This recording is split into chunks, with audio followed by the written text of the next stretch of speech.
What's up, y'all? I'm Reed the Fishmonger. We're here with epic airboat tours, staying in the Everglades and getting a python dinner.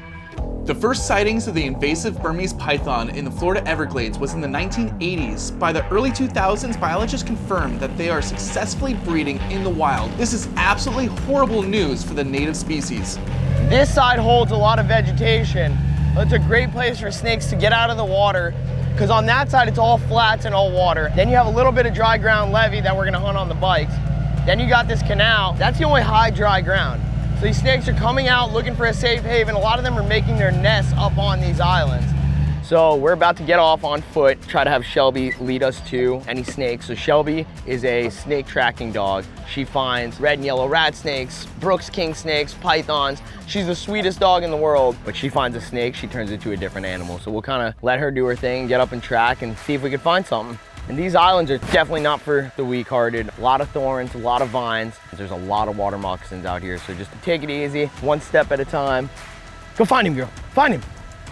Find him, Shelby. Good girl.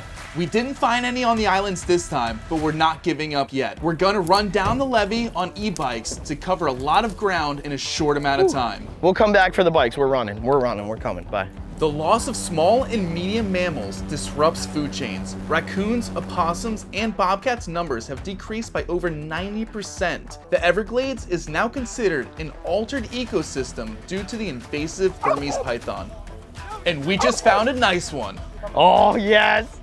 Oh, he's fired up. He's got some energy from the sun. What I'm gonna do is I'm gonna distract it and have it look at me. Okay. Get behind it quickly. Yeah, I think you might be able to just get a straight head grab.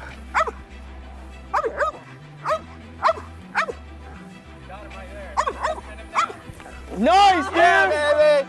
Nice grab, Reed! Heck yeah, dude. That thing's fired up, dude. Saving the Everglades. Very impressive, bro. In the Florida Everglades, humans are effectively the only significant predator of the invasive Burmese python. This is why the work Mike and his team are doing is so important.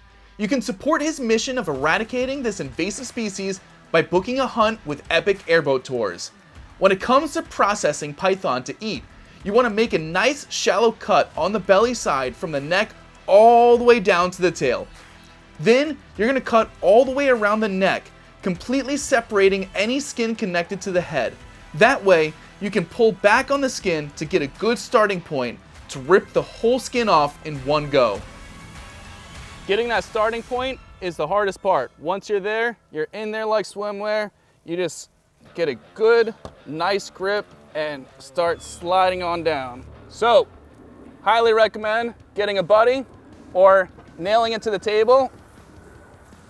How satisfying is that? Oh my God, this is so satisfying. Use your knife to cut right in front of the butthole, and then we're gonna split it down as nice and straight as we can. Beautiful. That way you can get the entire skin in one piece. Woo! And ever since these became invasive in the Everglades, this became the new Florida man wallet next to gator skin. All right, once you get here, you wanna feel the spine. And what you wanna do is get your knife right next to where that spine is, and you're gonna make a little incision. The reason why we're starting out with a little incision is because we want to feel that spine. That way, we can gently work it without losing any of that delicious python meat. So while you're doing this, you don't want to be applying a lot of pressure because you don't want to cut through the ribs and get those bones into your fillet. It's honestly surprising how good this meat looks. I've eaten it before and I enjoyed it. Not many people enjoy eating python, but I think we're gonna make believers out of these guys today. So you can see the rib bones right there. Just like on a fish, those rib bones are gonna be easier to cut through, and we wanna go around them and not through them. So just letting your knife glide along them, nice sharp knife.